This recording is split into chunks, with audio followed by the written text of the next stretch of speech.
falar muito sobre essa questão do Evangelho, que tudo está centrado na perspectiva do Evangelho, e eu quero reforçar isso aqui, né, para a gente. O que nós vamos compartilhar, o que nós vamos pensar aqui nesse momento, ele precisa ter para nós como fundamento, como base, né, como alicerce, esse conceito, esse reconhecimento, okay, de que Deus, Ele olhou para nós, okay, de que Deus, Ele tomou uma decisão de não abrir mão da gente, de que Ele fez isso pela graça dEle na eternidade, okay, tomando essa decisão antes mesmo de criar qualquer coisa, antes mesmo de chamar a luz à existência, ou chamar as realidades à existência, antes de criar o ser humano. Ele tomou essa decisão de que Ele iria se relacionar conosco a partir da sua graça, e que isso seria possível porque, apesar da nossa decisão de nos apartarmos de Deus, nos rebelarmos contra o seu governo amoroso para conosco, Ele entraria na nossa história, Ele sustentaria toda a nossa história pela sua palavra, que determinou que Ele entraria então na nossa história como um ser humano, na pessoa do Filho de Jesus Cristo, se tornando Jesus Cristo, e vivendo entre nós como um ser humano, vivendo a vida que eu e você não conseguimos viver. Por mais que a gente se esforce para viver, a gente não consegue viver, mas Jesus viveu essa vida perfeita na presença do Pai, e então Ele se apresentou como nosso representante, como nosso substituto. Ele assumiu a nossa culpa, Ele chegou diante desse Deus Santo, do qual Ele é parte, né, como pessoa, e como ser humano Ele disse: olha, a dívida deles, a rebelião deles, eu represento, eu assumo, né, sobre mim, e aquilo que é devido a eles recaia sobre mim. Isso aconteceu na cruz, okay? Então, na cruz nós não temos uma simples morte.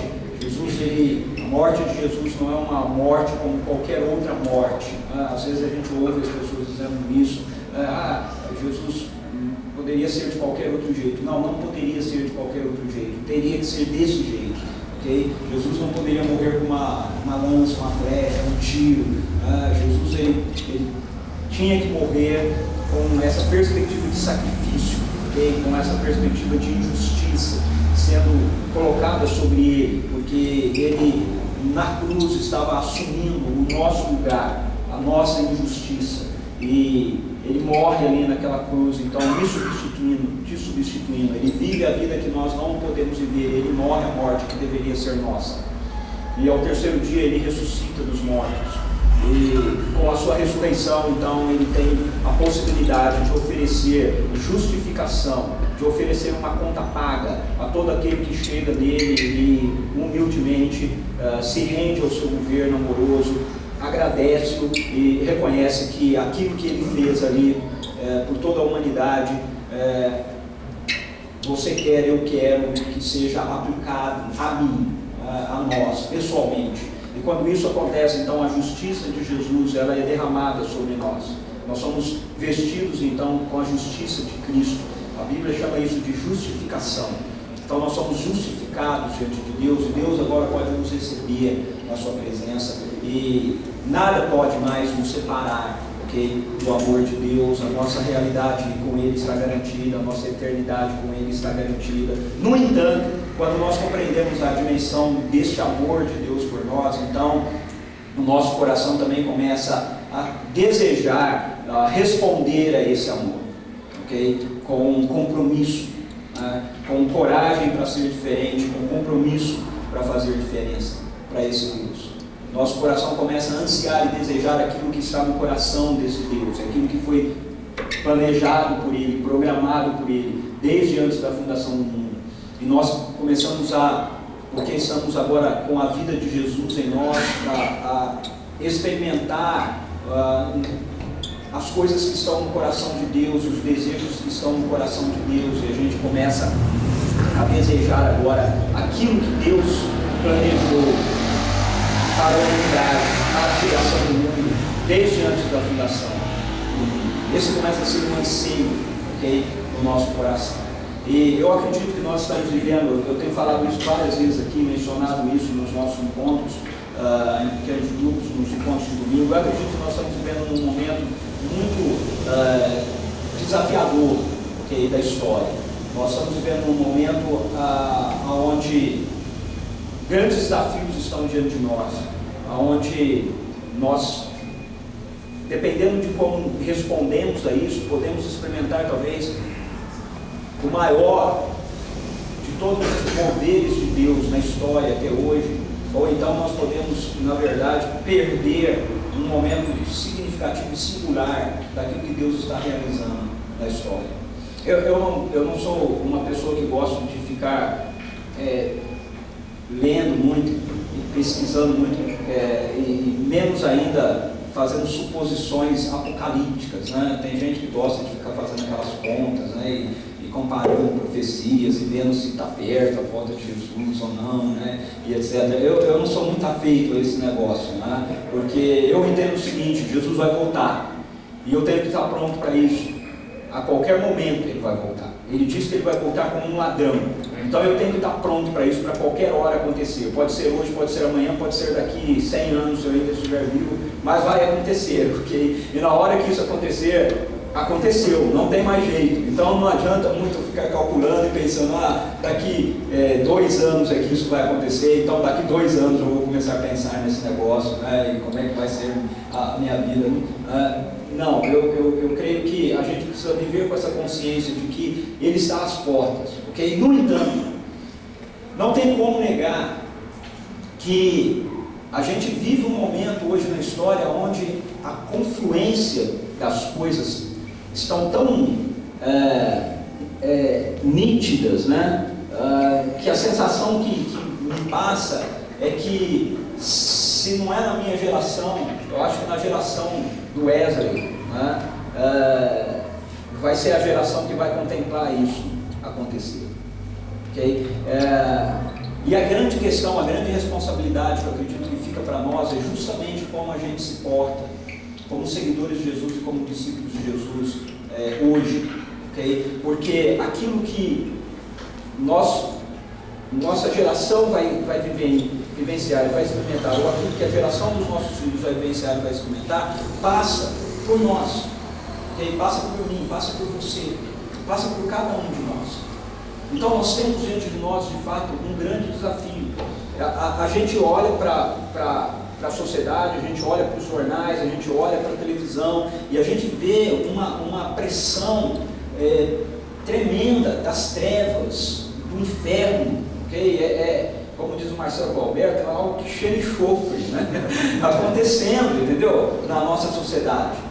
E a gente, muitas vezes, como homens de Deus, como pessoas que afirmam que creem em Jesus Cristo, que acreditam que a Bíblia é a palavra de Deus, ou que pelo menos estão estudando isso e pesquisando isso e considerando essa realidade, essa possibilidade, muitas vezes temos a nossa mente entorpecida para essa realidade que nos serve. Às vezes a gente vive uma vida e uma situação tão envolvidos com as realidades do presente século que a gente não percebe que nós estamos com a nossa mente entorpecida. A gente não percebe que nós estamos sendo conduzidos e sendo levados por algo que as Escrituras dizem que nós não deveríamos ser levados, que a Bíblia chama de presente século. Então, o Homens de Coragem realmente na minha opinião, é um tocar de trombetas, né? Para reunir as tropas do Senhor dos Exércitos, okay? Para a gente poder, de fato, responder à realidade da nossa sociedade, à realidade do reino de Deus como a única alternativa possível, o Evangelho de Deus como a única alternativa possível para a nossa sociedade. Eu não sei como você vê essas coisas ou como você pensa nisso, mas, por exemplo, quando eu vejo, como eu vi na semana passada, uma matéria de jornal, uma matéria de televisão, mostrando 2 meninas se atracando na escola, aqui, cidade vizinha nossa, Paulínia, okay? Cidade de Paulínia, uma 2 vezes maior que a outra, né? E isso sendo passado, aconteceu, e isso sendo mostrado direto na televisão, né? Porque alguém filmou lá com o celular e a televisão usa aquilo como uma forma de atrair pessoas, né? E a crítica toda em cima do professor, porque o professor ficou lá e ele não separou, né? Mostrando a menina jogando a outra no chão, pisando em cima dela, e jogando a carteira, né? A cadeira. Eu olho para isso e eu penso, não existe nenhum outro poder que possa mudar isso, que não seja o Evangelho. A única coisa que pode mudar a violência no coração das pessoas, o descaso, a falta de reverência, a falta de respeito que a gente está vendo presente na nossa sociedade, é o Evangelho. Se o Evangelho não entrar no coração das pessoas, se Deus não converter o coração das pessoas, se a mente da gente não for tomada pela realidade dos valores do reino de Deus, não tem educação, não tem projeto de polícia, não tem nada que mude essa realidade. Eu estou lendo um livro desse pessoal dos corajosos, chamado Desafios Corajosos. E o cara fala num capítulo sobre, ele cita um filósofo falando sobre os Estados Unidos e sobre uma situação que ele chama de ponto de inflexão. Esse ponto de inflexão, de acordo com esse cara, é quando a sociedade vai chegando numa situação tal em que não tem mais como voltar. As coisas não tem mais como serem trazidas de volta. Então ele chama de ponto de inflexão. Aí ele fala a respeito de situações, né, na história onde as sociedades vieram ao caos, porque chegou a isso. E de acordo com ele, nesse livro que eu estou lendo, de acordo com o argumento desse cara, falando dos Estados Unidos, ele diz, olha, 2020 nós vamos chegar num ponto de inflexão no nosso país. Ele está falando dos Estados Unidos, mas eu acho que nós não estamos longe da realidade dos Estados Unidos. Ok? Então, nós precisamos fazer alguma coisa. Alguém precisa fazer alguma coisa. E esse alguém somos nós. Esse alguém é a igreja. E por tempo demais a gente tem se escondido como homens da responsabilidade de nós liderarmos isso. Nós temos por muito tempo deixado, por conta das nossas esposas, das nossas mulheres, essa responsabilidade. Nós somos conduzidos e induzidos por uma sociedade que nos convenceu que a coisa mais importante que nós, homens, temos para fazer é o nosso trabalho. E a gente colocar o sustento dentro de casa. Veja, é muito nobre nós trabalharmos. E é muito importante nós colocarmos o sustento dentro de casa. Mas vamos ser bem honestos todos nós aqui. As mulheres já mostraram para a gente que elas não precisam do nosso trabalho e elas não precisam do nosso sustento. A maioria dos divórcios que acontecem hoje são a pedido de mulheres. Mulheres dizendo assim, não quero mais viver com esse homem. Não quero mais estar com ele ao meu lado. Mas o cara trabalha. Ele coloca as coisas dentro de casa. Mas a questão é que hoje as mulheres também trabalham. Elas não precisam mais da gente no sentido de achar que nós é que vamos estar solucionando, né, os seus problemas e as suas necessidades financeiras. No entanto, as mulheres continuam ansiosas e continuam procurando um líder. Uma pessoa, um homem, um marido, alguém em quem ela encontra segurança. Alguém que ela confie e diga, eu posso seguir esse homem, eu posso seguir essa pessoa. A maioria dos casos de crianças que têm tendências, chamadas tendências ao homossexualismo, seja masculino, seja feminino, passa pelo fato dessas crianças não terem modelos dentro de suas casas. Meninos, então, que buscam, olham e se admiram de homens, professores e outras pessoas, mas na verdade o que eles estão em busca é de um modelo de masculinidade. Uma cena do filme que chama bastante a minha atenção é quando um dos policiais, que agora eu esqueci o nome, são vários deles, ele diz assim: quando é que você chegou à conclusão que você era um homem? Lembra disso? Eles estão conversando, eles estão comendo um churrasco e tal, e ele faz essa pergunta, e eles começam a responder: eu acho que foi quando eu tirei a minha carta de motorista, eu acho tal. E o Javier, ele dá uma resposta que eu achei fantástica. Ele diz assim: foi quando meu pai disse que eu era.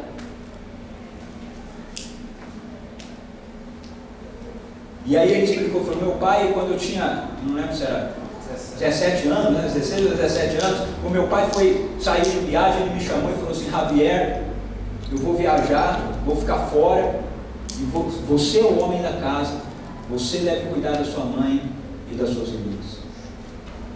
E aí o personagem, né, o Nathan vira e fala assim, já eu vou passar essa. O Nathan vira e fala assim: pois eu acho que eu tenho que declarar a masculinidade do meu filho. Eu tenho que declarar para ele: você é um homem. Você é um homem. Lembra um livro, nesse mesmo livro, o Humberto começou a ler também, tem uma parte do livro que o cara diz assim, o autor desse livro é o pastor da igreja que faz esses filmes aí, né? Ele diz assim, que nós precisamos de uma geração de homens que passem a medir o sucesso, não pela sua profissão, mas pela sua vida familiar, pela vida da sua família. Nós fazemos parte de uma geração que quer nos convencer que sucesso é nós sermos bem-sucedidos, a gente ter promoção, a gente se dar bem no mundo corporativo, no mundo profissional. E o fato eu tenho certeza que todos vocês aqui conhecem gente assim, que nós conhecemos pessoas muito bem-sucedidas no mundo profissional e que têm suas famílias destruídas, acabadas. Tem sucesso profissional, mas perderam o casamento, perderam a esposa, perderam filhos, e se não perderam por divórcio, perderam juntos. Estão juntos, mas não reconhecem o pai, não tem alegria, não tem prazer nele. Então eu acredito que nós, na maioria das vezes quando nós estamos aqui, eu sempre tenho para a gente uma palavra que envolve bastante o Evangelho, uma palavra bastante de graça para nós, e isso é importante, óbvio, mas isso que eu queria saber quem é que ia estar aqui hoje, mas tem uma dimensão que a gente não pode perder, da graça de Deus, é que ela não é barata, ela custou a vida do filho dele, e Deus fez isso para ele reunir um povo, que é isso que nós chamamos de igreja, e a igreja é o povo de Deus em missão no mundo, e Jesus diz para aqueles que querem segui-lo, que se nós de fato queremos segui-lo, nós precisamos negar a nós mesmos, precisamos tomar a nossa cruz e precisamos então vir após ele. Isso é ser um discípulo de Jesus. Em Marcos capítulo 8, verso 34, o texto diz assim: então Jesus chamou a multidão e os discípulos e disse: se alguém quer acompanhar-me, negue-se a si mesmo, tome a sua cruz e siga-me, pois quem quiser salvar a sua vida a perderá, mas quem perder a sua vida por minha causa e pelo Evangelho a salvará. Pois que adianta o homem ganhar o mundo inteiro e perder a sua alma? Ou o que o homem poderia dar em troca de sua alma? Se alguém se envergonhar de mim e das minhas palavras nessa geração adulta e pecadora, o Filho do Homem se envergonhará dele quando vier na glória de seu Pai com os santos anjos. O Evangelho nos oferece algo que nenhuma religião, nenhuma filosofia, nenhum esforço da parte do ser humano pode nos oferecer. Mas o Evangelho também exige de nós tudo. Tudo. E quando eu falo tudo aqui, Eu não estou falando tudo do jeito que essas igrejas por aí falam tudo, ok? Pensando que é tudo dinheiro, ok? É tudo no sentido de nossa vida, nosso projeto, nossos sonhos, nossos compromissos. Porque se nós entendemos aquilo que esse Deus fez por nós, de verdade, então a resposta mais lógica que nós temos para dar é realmente colocar a nossa vida em total entrega a Ele, como diz o apóstolo Paulo, em sacrifício vivo, santo e agradável. E esse é o nosso fruto, assumir. Então eu quero passar essa parte do filme para a gente lembrar a perspectiva do Evangelho, ok? De que não tem saída. E depois eu ainda vou falar um pouquinho mais com vocês sobre alguns desafios que eu entendo que nós precisamos assumir juntos. Nós decidimos que se vamos fazer isso, vamos fazer direito. De terra e tudo mais.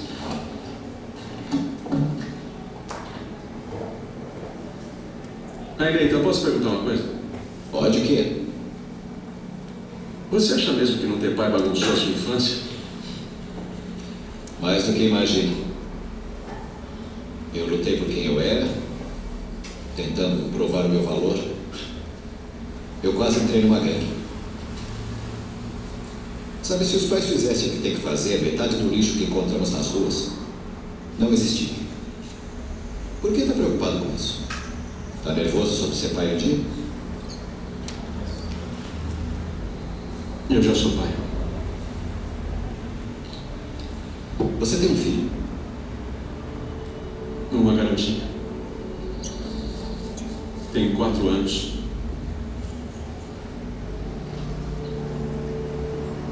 Eu jogava bola na faculdade. Engravidei uma líder de torcida. Eu disse para ela dar um jeito nisso, mas ela não deu.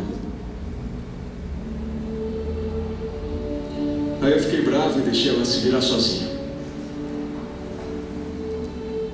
Ela mora a meia hora daqui e eu não consegui ir até ela vê-la. Ela está casada? Não. Eu nunca amei de verdade, sabe? E aí ouvindo vocês falarem sobre como os pais que vão embora afetam as crianças, e depois vendo tudo isso, eu não quero ser um desses caras. David, ser homem também é assumir responsabilidades. Qualquer idiota pode ter um filho. Cansei de me sentir culpado. Deixa eu te falar uma coisa. Você é culpado. Escuta, um dia você, eu e todos nós vamos ter que ficar diante de Deus. E Ele vai fazer o que os bons juízes fazem. Espero que as coisas boas sobressaiam as ruins. Não é assim que funciona, sabe disso. Deixa eu perguntar uma coisa. Qual é a pessoa mais próxima a você? Acho que é a minha mãe. Tá. Suponha que ela seja atacada e assassinada em um estacionamento. O sujeito é pego e vai a julgamento. Mas aí ele fala: ei, juiz, eu cometi esse crime, mas fiz muita coisa boa na minha vida. Se o juiz o libertar, você diria que ele foi um bom ou um mau juiz? Um mau juiz. Isso mesmo. Porque a Bíblia diz que Deus é um bom juiz. E Ele vai punir o culpado não pelo que fez certo, mas pelo que fez de errado. Porque Ele nos ama, Ele enviou seu Filho Jesus Cristo para tirar o castigo que nós merecemos e assumir para si. É por isso que Ele morreu na cruz. Mas isso só se aplica se você aceita. É por isso que eu pedi o perdão dele. Eu pedi para ele me salvar. Eu sou um novo homem por causa de Cristo. Entende o que eu estou dizendo? Então o que está te impedindo? Nada.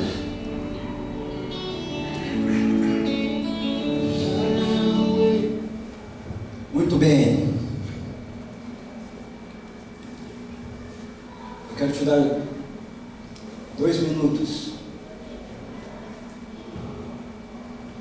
Se você já entendeu isso Isso que ele acabou de explicar, ele foi tão bem explicado, né, com a ilustração do juiz.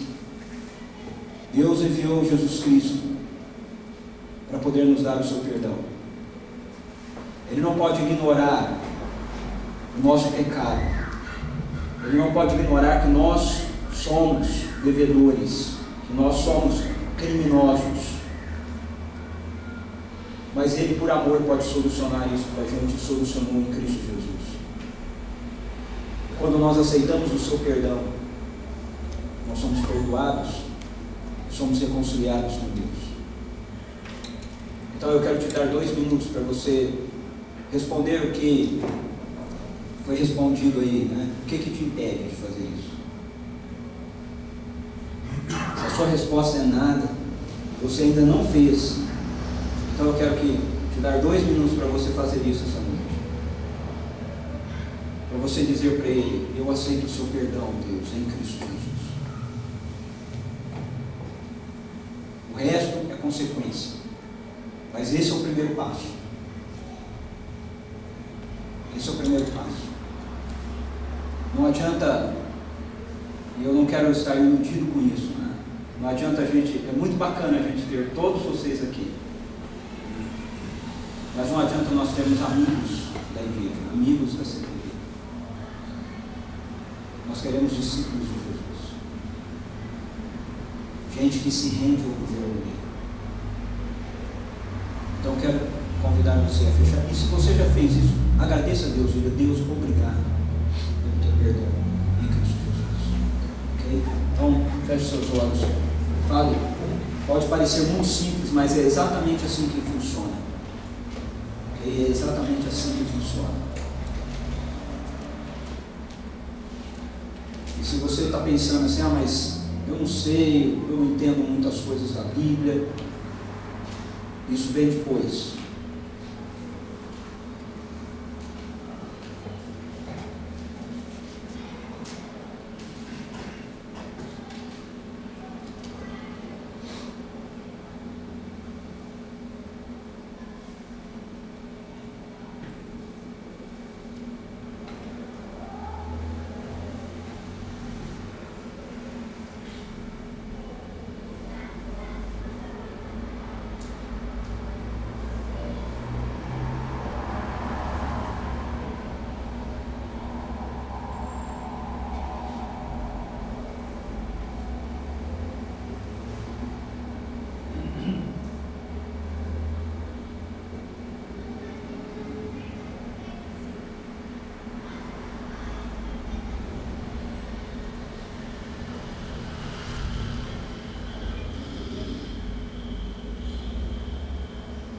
Senhor, muito obrigado,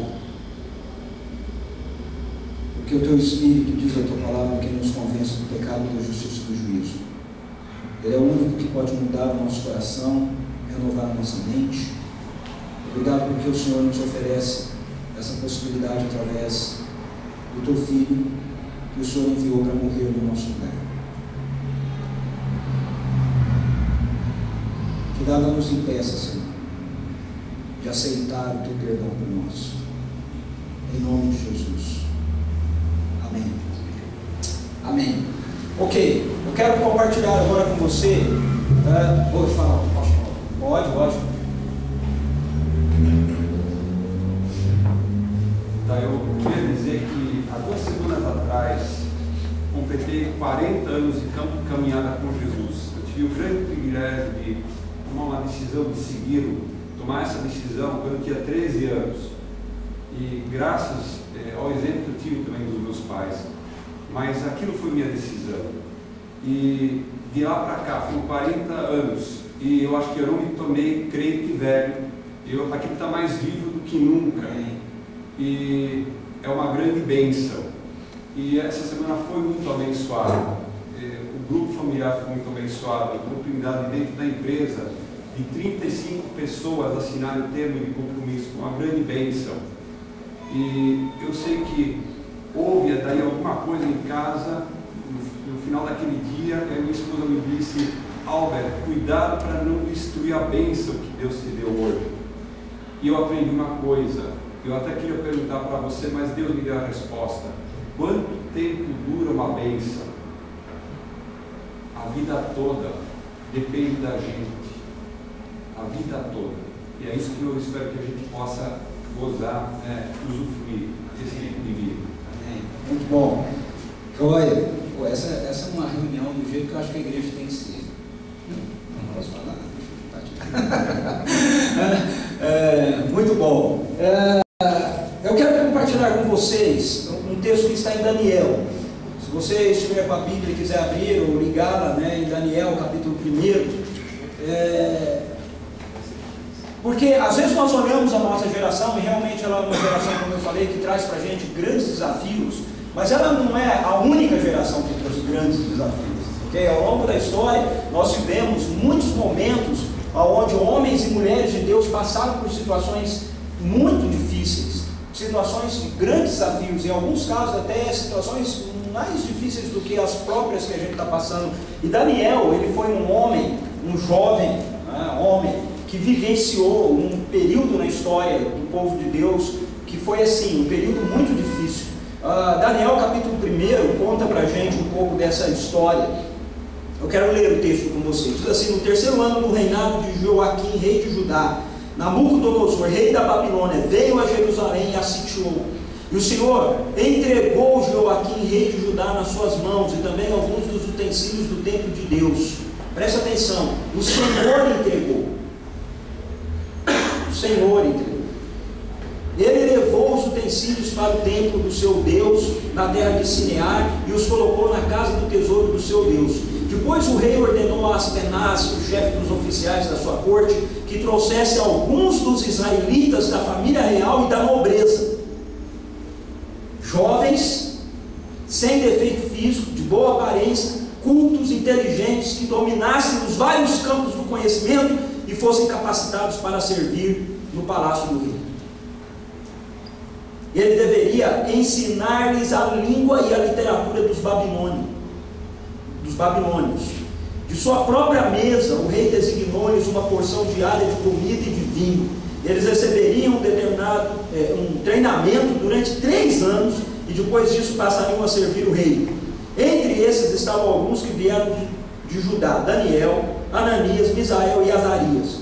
O chefe dos oficiais deu-lhes novos nomes. A Daniel deu o nome de Beltesazar, a Ananias Sadraque, a Misael Mesaque, a Azarias Abednego. Daniel, contudo, decidiu não se tornar impuro com a comida e com o vinho do rei e pediu ao chefe dos oficiais permissão para abster deles. E Deus fez com que o homem fosse bondoso para com Daniel e tivesse simpatia por ele. Presta atenção, Deus fez.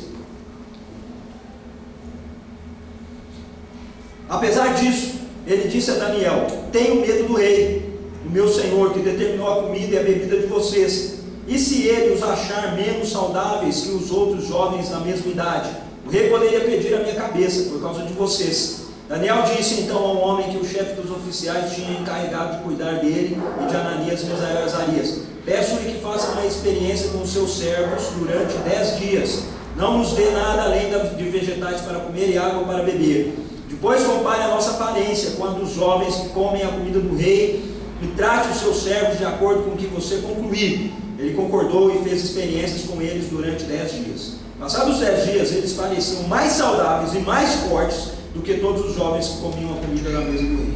Assim, o encarregado tirou a comida especial e o vinho que haviam sido designado, e em lugar disso lhes dava vegetais. A esses 4 jovens, Deus deu sabedoria e inteligência para conhecerem todos os aspectos da cultura e da ciência. E Daniel, além disso, sabia interpretar todo tipo de visões e sonhos. Ao final do tempo estabelecido pelo rei para que os jovens fossem trazidos à sua presença, ou seja, terminando os 3 anos, o chefe dos oficiais o apresentou a Nabucodonosor.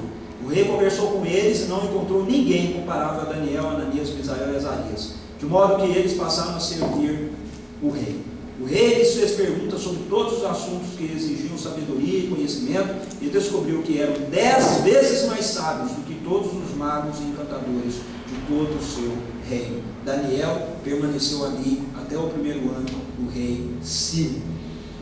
Preste atenção aqui um pouquinho no que está acontecendo. Veja, Daniel está vivendo uma situação que, na minha opinião, ela é um pouquinho diferente da nossa, mas tem muitas semelhanças com a nossa. A diferença está no fato de que houve uma guerra e o povo de Daniel foi dominado. Deus permitiu que isso acontecesse. Foi uma forma de Deus tratar com o seu próprio povo que havia se distanciado dele. E como consequência disso, então, além dos utensílios terem sido levados da casa do Senhor para o templo lá da Babilônia, o rei da Babilônia, Nabucodonosor, também selecionou alguns jovens que eram de famílias nobres e os levou para a Babilônia e os matriculou na Universidade da Babilônia. E eles tiveram um curso universitário de 3 anos. E esse curso universitário de 3 anos formava os diplomaria em magos.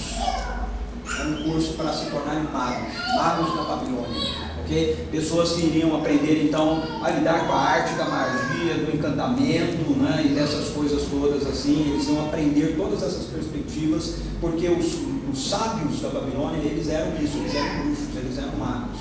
Então Daniel, Sadraque, Mesaque e Abednego, eles estão inseridos nesse contexto. Okay? Então o presente século deles é um presente século onde eles estão envolvidos com uma cultura que tem toda uma influência de magia negra, de bruxaria, né? E que vê isso como arte para ser usado para sabedoria. E eles estão aprendendo isso, eles são obrigados a aprender isso. Dentre as ciências comuns que eles iam aprender, estariam também essas artes aí, né? Da magia e tudo mais. Daniel seria uma espécie de Harry Potter da época lá, né? Então ele está inserido nessa situação, ok? Ele foi levado, ele não teve opção, ele foi colocado dentro dessa realidade e ele tinha que lidar com isso. Assim como eu e você e nossos filhos, né, hoje estamos inseridos também dentro de uma sociedade que nos pressiona e nos ensina, não com valores talvez relacionados à magia e tudo mais, nas nossas universidades, faculdades e etc., mas que nos treina e nos ensinam na independência, na convicção ou na ideia de que a ciência, a tecnologia, a ciência secular, né, o conhecimento secular é a coisa mais importante que determina a sabedoria, o conhecimento, os princípios, os valores de uma sociedade. Eu acho engraçado que até escrevi um tempo atrás isso no meu Facebook lá, dizendo: eu sou sobrenaturalista, eu não sou naturalista. Eu não sou naturalista, eu sou sobrenaturalista. Eu não tenho que me justificar diante da ciência, a ciência que tem que se justificar diante de mim. Eu creio numa revelação que existe muito tempo antes do que a ciência materialista, a ciência secular e analítica. Eu não tenho que responder a ela, ela que tem que me dar a resposta, ela que tem que correr atrás daquilo que eu acredito. Eu acredito na revelação de Deus, eu acredito em milagres sobrenatural, em anjo, em ressurreição, em um Deus que morreu e ressuscitou, que está vivo, que está entre nós, você não enxerga. É nessas coisas que eu acredito. A ciência não pode me colocar dentro de uma caixinha, mas o tempo todo é isso que a nossa sociedade faz ou tenta fazer conosco, a ponto de muitas vezes a gente ouvir num programa de televisão ou qualquer coisa: a ciência descobriu que tal coisa de fato é assim, aí porque ela descobriu que é assim, passa a ser assim. mas e se ela não tivesse descoberto? Só porque ela não descobriu não é desse jeito? Então, tem diferenças, mas Daniel está inserido numa situação cultural muito semelhante à nossa, de um presente século que tenta formatar a sua mente, ok? A sua vida de conformidade com valores que são muito diferentes dos valores do reino de Deus, do governo de Deus que lhe haviam sido ensinados. E nós vivemos assim. Os nossos filhos começam a crescer dentro da igreja, na nossa casa, nós ensinamos coisas para eles, depois eles vão para a universidade, eles vão para a faculdade, e lá eles vão tentar serem formatados, ok? Com valores e ideias totalmente diferentes daquelas que as Escrituras apresentam para eles. Nós também, nós entramos, saímos e vamos para o mercado de trabalho e nós acabamos nos envolvendo com uma série de circunstâncias do presente século que tentam nos convencer que nós temos que tomar posturas completamente diferentes daquelas que as Escrituras nos apresentam. Nós, como homens, somos pressionados o tempo todo por uma cultura machista, uma cultura que explora muitas vezes e nos leva a achar que a gente deve explorar a relação com a mulher, com o sexo oposto, sempre pensando nela, na mulher, como alguém que pode, de alguma forma, nos trazer satisfação, prazer, ser usada por nós. O tempo todo isso acontece assim. O Beto estava vindo no carro comigo, nós estávamos conversando, ele falou a respeito de um e-mail que ele recebeu de um cara que entrou na página dos Homens de Coragem, e ele acho que viu lá, né, Homens de Coragem, o site, alguma coisa, escreveu lá, né, não deve nem ter andado lá dentro, ou então andou e quis fazer um negócio para dar uma mexida com a gente. O cara escreveu o seguinte pro Beto, posso falar, Beto? Já comecei a falar, né, também. Escreveu o seguinte: olha, eu tenho um site, né, também, uma página e tal, eu tenho uns posts lá, né, e se vocês se interessarem, vocês podem colocar aí, né, na página de vocês, tudo mais, né, e mandou lá um exemplo, né, falou, baixa para você ver aí. Aí o Beto baixou lá o post do cara para ver, né, e estava escrito lá o título, né, 10 maneiras de você, como é que é? Pegar uma mulher na balada. 10 maneiras de você pegar uma mulher mais fácil na balada, né? Quer dizer, esse negócio, né, da nossa cultura que vai impondo dentro da cabeça da gente que tudo que a gente tem que pensar, fazer e desejar e querer é sempre algo completamente deformado, completamente diferente daquilo que as Escrituras apresentam para a gente. E nós podemos levar isso também para a perspectiva da nossa própria vida material e profissional, que somos o tempo todo pressionados para nos apresentarmos como pessoas bem-sucedidas se a gente tiver determinadas coisas. Daniel vive uma situação um pouquinho diferente dessa nossa, mas é a mesma perspectiva no sentido dele estar sendo formatado por uma cultura. Aí o que ele faz? É um curso de 3 anos, né, na Universidade da Babilônia, né? Nem precisou fazer vestibular, né? Ele foi matriculado. Ele, Sadraque, Mesaque e Abednego. Veja, o que Daniel faz, ou o que esses homens fazem para resistir a essa cultura que corrói os valores do reino, tá? E o que eles podem nos ensinar para nós, como homens de coragem, estarmos nos posicionando de forma efetiva, indo além, né, do filme, né, da empolgação do filme, porque nós homens, eu imagino que isso deve acontecer com todos os homens, isso pelo menos acontece comigo. Eu gosto desse filme assim, né, de emoção, aquele final do filme lá, na hora que eles estão trocando tiro e tal, né, aqueles caras gostam. O que eu mais gosto desse filme é que os caras, eles são assim, né, tudo meio barrigudo, eles são uns policiais assim, né, humano, né, porque não é que nem, porque tem um filme não tem um filme de polícia assim, que o cara sozinho, ele bate no exército inteiro de bandido, né? Assim, não é os caras não são Van Damme, né? Não são Arnold Schwarzenegger, ficar sujeito sozinho, nem resolve a parada, não. Eles precisam de ajuda, né? Um corre um com o outro, aquele negócio todo, né? E aí aquela música emocionante, né? E filmes assim de ação, eu não gosto bastante de filme de ação, assim, assisto comédia romântica e tudo mais por amor à minha esposa, né? Eu gosto de filme de ação, né? Aquele que quando termina, você levanta assim, ele saía comigo, sou eu mesmo, então não é assim, homem, né? Tem aquela sensação de que, né, a gente dá conta de tudo, né? Se você, acho que isso é meio no DNA de todo homem, né? A gente sai assim, talvez você não tenha todo esse né, do meu jeito assim, né? Extrovertido, explosivo, assim, né? Mas lá no fundo você fala, isso aí, esse jeito todo, né? Sai do cinema com a esposa assim.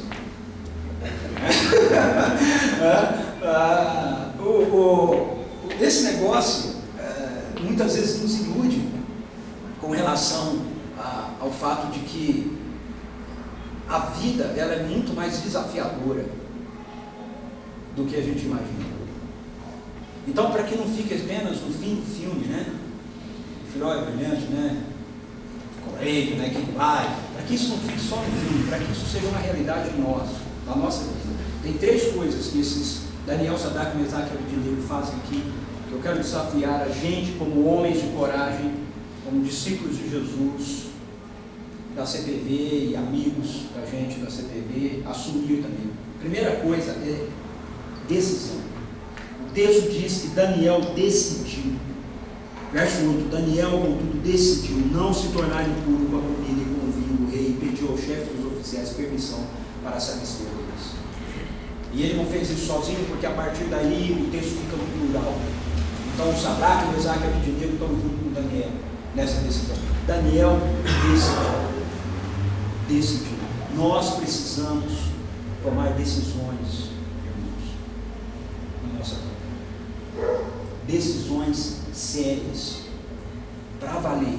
Daniel decidiu. Eu lamento o fato de que tem um monte de pastores, pregadores que pegam esse texto aqui e tudo que eles conseguem enxergar no texto é criar um bendito jejum de Daniel.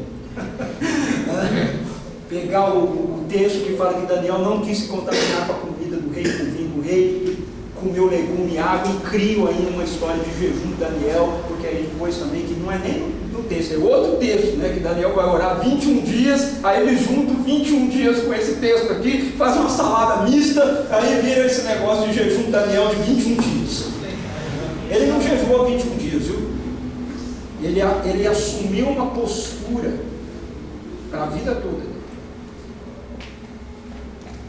Na Babilônia, Daniel, Sadraque, Mesaque e Abednego, durante toda a vida deles, só comeram legumes e tomaram água. Uma decisão que eles tomaram, não foi 21 dias que eles fizeram isso. E, se você prestou atenção no texto, eles não estão fazendo isso buscando nenhum tipo de bênção sobre a vida deles, né? Do jeito que é ensinado por aí. Você faz o jejum de Daniel, fica sem comer uma picanhazinha, né? Maravilhosa e tal, né? Aquela picanha na mostarda que nem comer hoje, né? E aí então Deus vai te abençoar. Não tem nada disso. Eles tomaram uma decisão. Que decisão foi essa? A decisão não é, calma, não fica desesperado. A decisão não é ficar sem tomar o vinho. A decisão não é não poder comer carne. Não é essa a decisão que eles estão tomando. O que eles estão fazendo aqui é um negócio muito mais profundo do que a gente pode perceber no primeiro momento.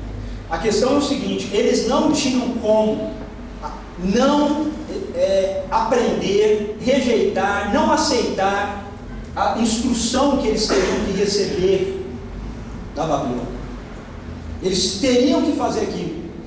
Eles não tinham como dizer: não, nessa aula eu não vou, não, isso aqui eu não quero aprender, não, isso aqui eu não quero ler. Era uma ordem do rei, eles tinham que fazer aquilo. Então o que o Daniel faz? Daniel, ele quer de alguma forma demonstrar que, conquanto eles vão estar expostos a todas aquelas coisas que vão passar para eles, eles não vão ser contaminados por aquelas coisas. Eles não serão contaminados por aquelas coisas.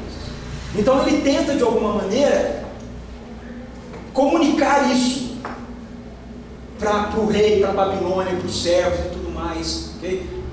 E aonde dá? Onde ele encontra uma forma de fazer isso? Na comida. Ele diz: eu vou mostrar que a gente não vai comer a mesma coisa que eles. Então ele decidiu. Decisão. Essa é a primeira palavra que a gente precisa assumir juntos aqui. Depois que nós tomamos a nossa primeira decisão por Jesus, nós temos que decidir. E decidir, cada um tomar essa decisão. O texto começa dizendo que Daniel decidiu, mas depois a gente vai ver que os outros entram com Daniel nisso. Mas é interessante o texto começar afirmando na singularidade de Daniel. Daniel decidiu. Então eu tenho que decidir. O Saulo, Pereira, Fábio, Antônio, Rodrigo, cada um tem que decidir. Qual é a nossa decisão? Qual é a decisão que nós temos que tomar? A decisão de nós não nos contaminarmos com a cultura do presente século, que nos serve. Nós temos que tomar essa decisão. Nós temos que tomar essa decisão de que nós não vamos abrir mão das nossas casas, das nossas famílias.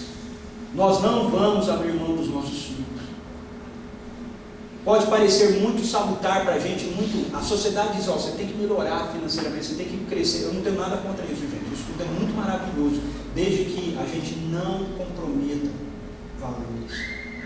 A gente tem que tomar essa decisão. Eu não vou comprometer valores da minha casa, da minha família. Não vou comprometer. Não vou.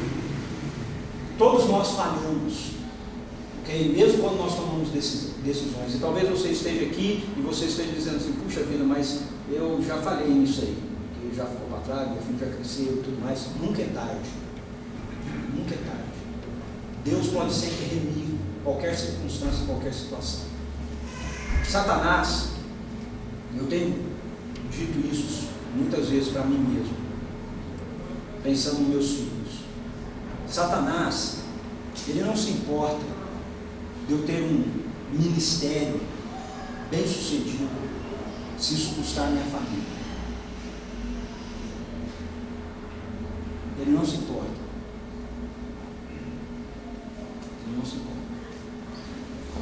Quando Moisés vai a Faraó e diz para ele assim: olha, deixa o meu povo ir, a primeira vez Faraó fica bravo e fala: não vou deixar ninguém ir, não. Está pensando o quê? Quem manda esse negócio aqui sou eu. Aí vem as pragas, né? Vem as primeiras pragas. Aí o Faraó chama Moisés, fala assim: escuta, dá para a gente negociar? Dá para ir assim, só os homens? Dá para ir só os homens adorar e tal? Não, tem que ir os homens, os animais, as mulheres. Aí a segunda proposta que ele fala, ele diz assim: olha, vai, vocês podem ir, mas deixa os filhos ficam. E Moisés disse: não, tem que ir todo mundo. A gente tem que tomar essa decisão. Nós não vamos deixar nossos filhos no Egito. Não vamos. Não vamos. Nós não vamos deixar nossos filhos à mercê de Faraó. Nós não vamos.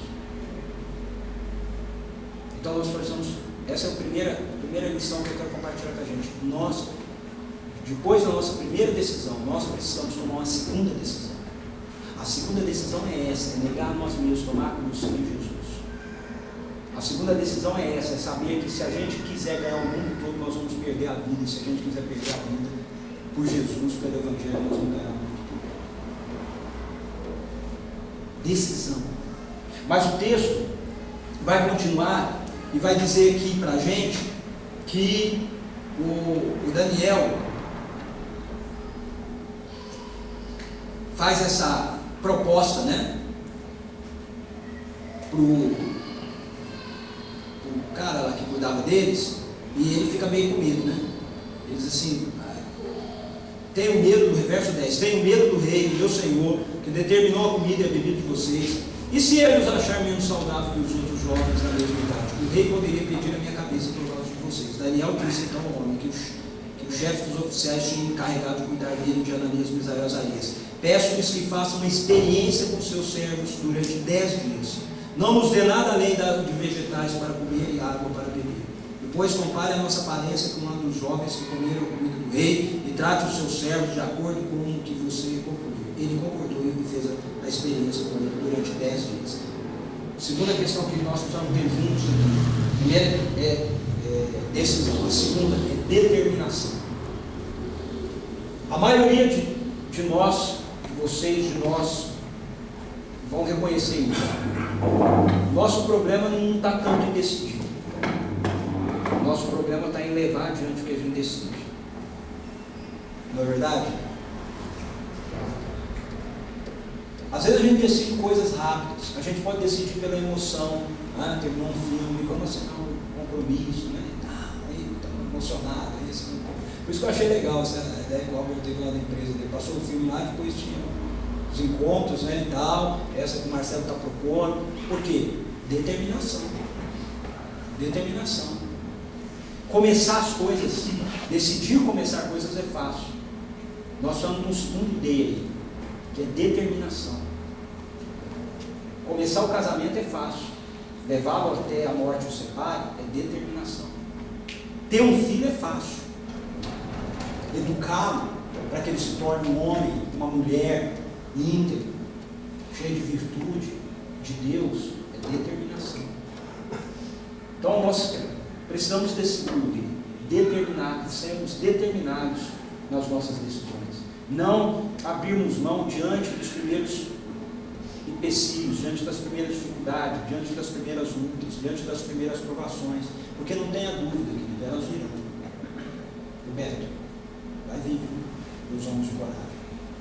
Vendo para soprar aí, vai vir. E aí a gente tem que ter determinação.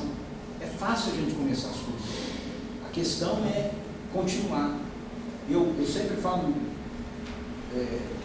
posso fazer isso, porque a Bíblia diz assim: quem honra, honra.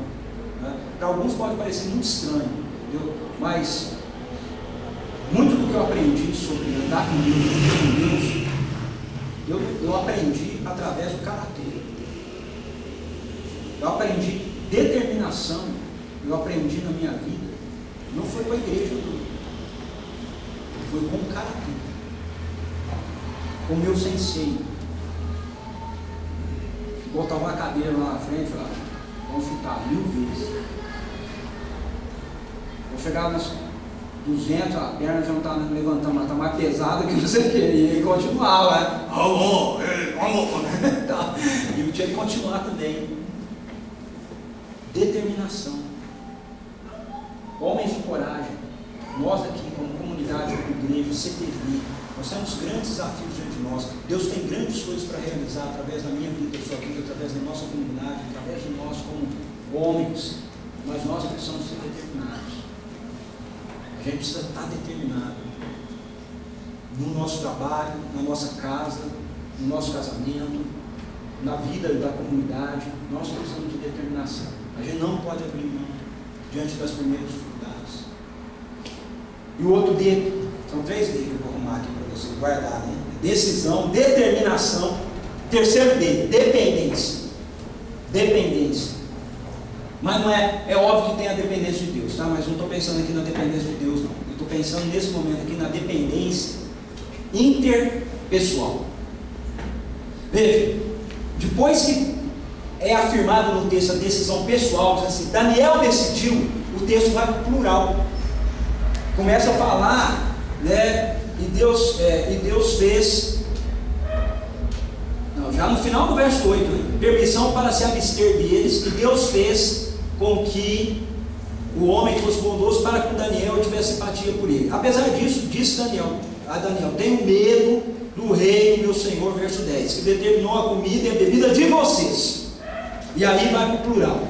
Toda vez que aparece no plural. É vocês, é o grupo, é Sadraque, Mesaque, Abednego e etc. Dependência, interdependência. Ok? Quando eu decido alguma coisa sozinho e eu tento levar isso à frente sozinho, a probabilidade diante das dificuldades, das lutas, de eu desanimar é muito maior do que quando eu tenho pessoas ao meu lado, quando eu tenho outros dizendo: não, vamos junto, é isso aí, carregando as cargas uns dos outros, animando uns aos outros. Daniel toma uma decisão, mas ele tem Sadraque, Mesaque e Abednego com ele. Ele não está sozinho, ele tem um grupo pequeno, ele tem uma comunidade, ele tem amigos, ele tem uma igreja que está com ele, ele tem gente ao seu lado. E quando a gente vai lendo a história de Daniel, chega no capítulo 3, a gente vai ver Sadraque, Mesaque e Abednego numa situação bem interessante. Talvez você não conheça o texto, eu vou contar rapidinho aqui para vocês. Chegou o nosso rango ali, que é a parte melhor, né? A Marcelo falou que é a parte melhor. Mas o Nabucodonosor, ele era um sujeito assim, muito vaidoso. Aí ele resolveu um dia fazer uma estátua, né, bem grande, dele, né, uma estatuazinha dele, bem grandona assim, imagina, né? Aqui em Vinhedo, ali, no portal, ali, uma estátua enorme, né? Do Nabucodonosor. Aí ele chamou todo mundo para ver a estátua e falou assim: ó, quando a banda tocar, todo mundo se prostra diante da minha estátua, de reverência a mim, de deslumbramento. Aí vai todo mundo. Eu não sei onde o Daniel estava, talvez ele tivesse alguma missão, né? Tal, tinha sido enviado aí pelo rei Nabucodonosor para algum lugar, porque ele não estava. Estava só o Sadraque, Mesaque e Abednego, e todo mundo teve que se reunir. E vai lá o Sadraque, Mesaque e Abednego, a turma toda lá e os 3 lá, né? Viu a estátua aí? Rapaz, impressionante, né? É grande mesmo, né? Que coisa, né? Olha só. Negócio. Aí toca, né? A banda toca. E tocou, todo mundo ajoelhou. Menos o Sadraque, Mesaque e Abednego. Eram os 3 em tela. E aí chegaram, né? Tem a sempre a turma da fofoca, né? Chegou no rei: ó, tem 3 aí que fez descaso do senhor. quiser se prostrar diante da estátua do Senhor, não. Mas quem que é? Não, agora, vamos jogar na fornalha de fogo agora. Quem que é? Traz aqui, essa Sadraque, Mesaque e Abednego. Aí o rei ficou arrependido, porque o rei gostava deles, eles eram bons funcionários, né? Mas não tinha como, ele já tinha falado que essa é a decisão, que não se curvasse ia ser jogado na fornalha de fogo.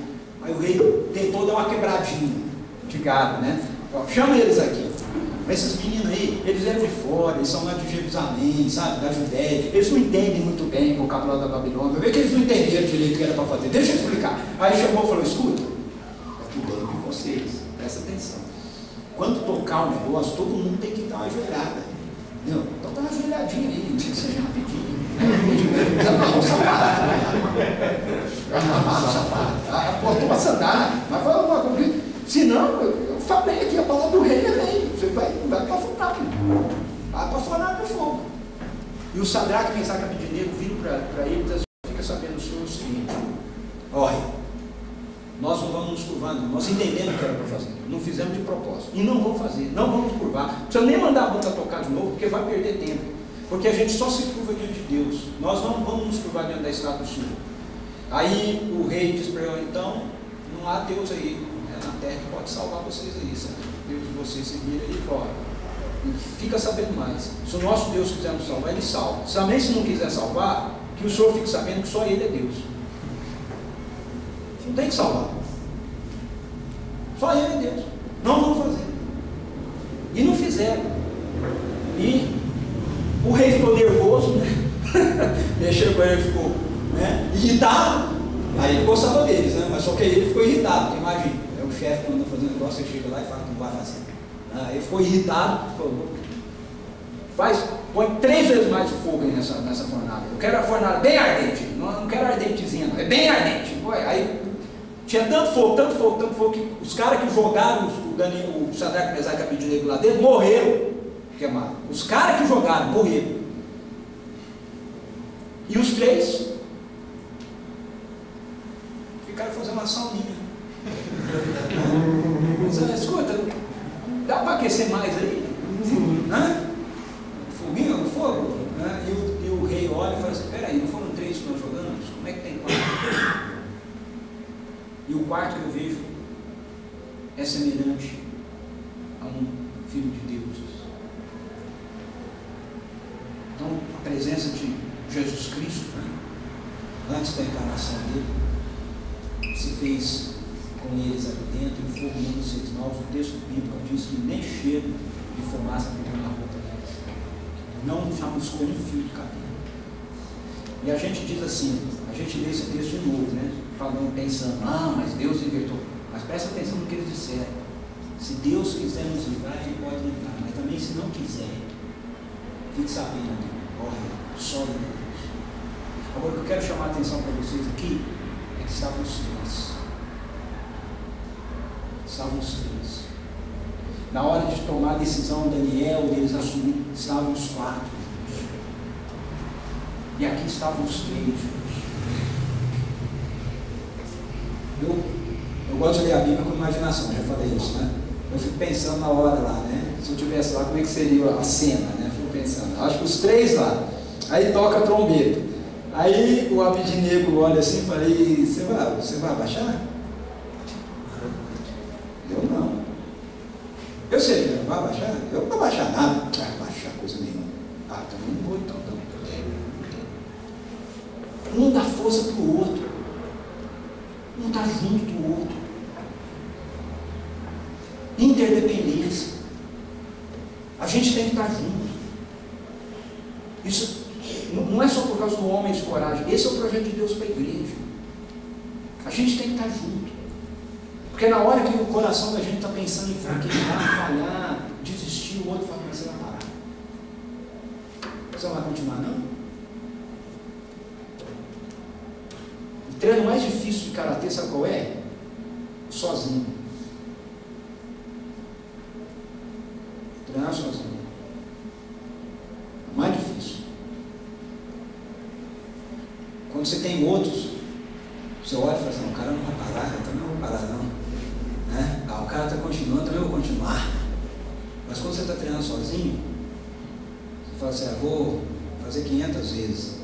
Chegou no 200, você está cansado, você olha para o lado, não tem ninguém. Ah, tá bom. Nós temos que estar juntos. Decisão, determinação, dependência um do outro, interdependência. A gente tem que estar junto. Juntos como um projeto Homens de Coragem, juntos em pequenos grupos, juntos como comunidade, juntos orando um para o outro. Na hora que a aprovação vem, na hora que a tentação vem, a gente tem que ligar para alguém, passar um e-mail, pedir para alguém orar por nós. É isso que a gente quer fazer. Essa é a nossa proposta e o nosso desafio para nós aqui, pelo menos, da CQV, como Homens de Coragem. Nós queremos caminhar juntos,